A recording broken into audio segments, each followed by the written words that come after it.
सद्गुरु हमें बता रहे हैं कि कामयाबी के लिए हमें अपने शरीर और मन की क्षमताओं का लाभ उठाना चाहिए। वे कामयाबी के एक और पहलू स्पष्टता के बारे में बता रहे हैं। साथ ही आप इस वीडियो में एक सरल योग अभ्यास सीख सकते हैं।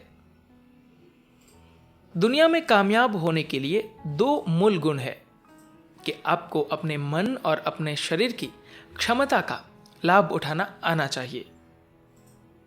अगर आप मन का पूरा लाभ उठाना चाहते हैं तो सबसे अहम गुण यह है कि आपके अंदर संतुलन या समभाव होना चाहिए। अगर संतुलन नहीं होगा तो मन की असंतुलित अवस्था में उसका इस्तेमाल करने की आपकी काबिलियत बहुत ही कम हो जाएगी। एक और आयाम यह है कि अपनी ऊर्जा के स्तर पर, शारीरिक तौर पर भी और अंदरूनी तौर पर भी आपको आनंदित या उल्लासित होना चाहिए।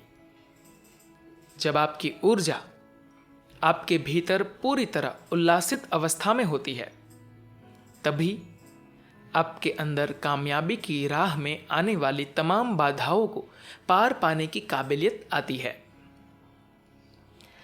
जब आप संतुलित और प्रफुल्लित होते हैं तो काम इंटीग्रिटी अभ्यास या भी बहुत आसानी से आपके पास आ जाती है। लेकिन इसके आगे कामयाब होने के लिए अंतर्दृष्टि, प्रेरणा और ईमानदारी की जरूरत है। अंतर्दृष्टि का मतलब है कि आप अपने आसपास के जीवन पर इस तरह ध्यान देते हैं कि आप ऐसी चीजों को देख पाते हैं जिसे ज्यादातर लोग नहीं देख सकते। दूसरा आयाम है लगातार प्रेरित होना। इसलिए यह देखना बहुत अहम है कि आप जो कर रहे हैं उसे क्यों कर रहे हैं।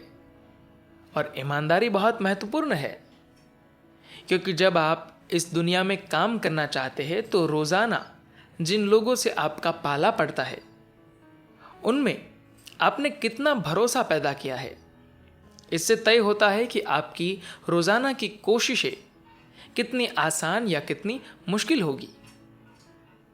अगर भरोसे का माहौल होगा तो काम करने की आपकी काबिलियत बहुत बढ़ जाएगी।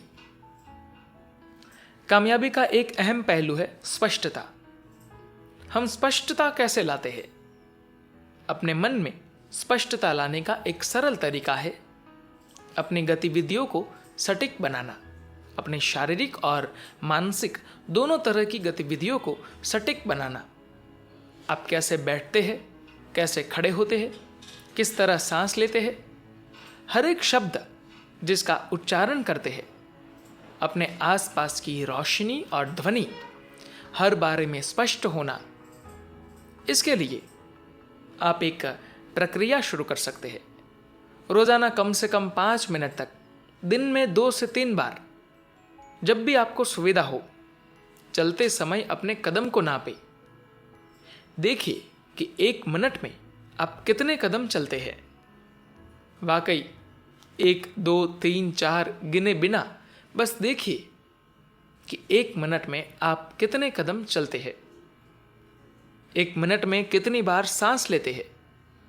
और सिर्फ रोशनी का झुकाव देखते हुए सजग हो कि आप किस तरह की परछाई बना रहे हैं।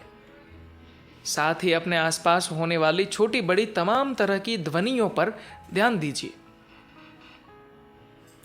तनाव जीवन का एक ऐसा पहलू है जो बहुत सारे लोगों की जिंदगियों में कड़वाहट पैदा कर रहा है।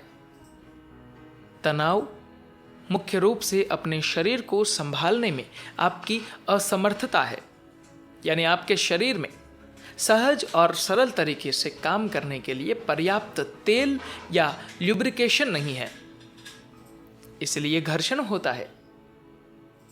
तनाव किसी मशीन में रगड़ की तरह है। जीवन के हालात हर किसी के लिए होते हैं, मगर हर कोई उसे अलग तरीके से संभालता है, जो इस पर निर्भर करता है कि उसका तंत्र उसके अंदर कितने आराम से काम करता है। अगर आप जानते हैं कि इस इंसानी शरीर को कैसे संभालना है तो तनाव का सवाल ही नहीं उठता। अगर आपको लगता है कि जो काम आप कर रहे हैं वह अहम है, तो सबसे पहले आपको अपने ऊपर मेहनत करनी होगी, क्योंकि दुनिया में आप कितने कामयाब हैं ये मुख्य रूप से इस पर निर्भर करता है कि यह तंत्र कितना सहज और रगड़ से मुक्त है। आप सरल अभ्यासों से अपने शरीर को घर्षण मुक्त कर सकते हैं। योग विज्ञान में इसके लिए कई तरह के अभ्यास है। धन्यवाद।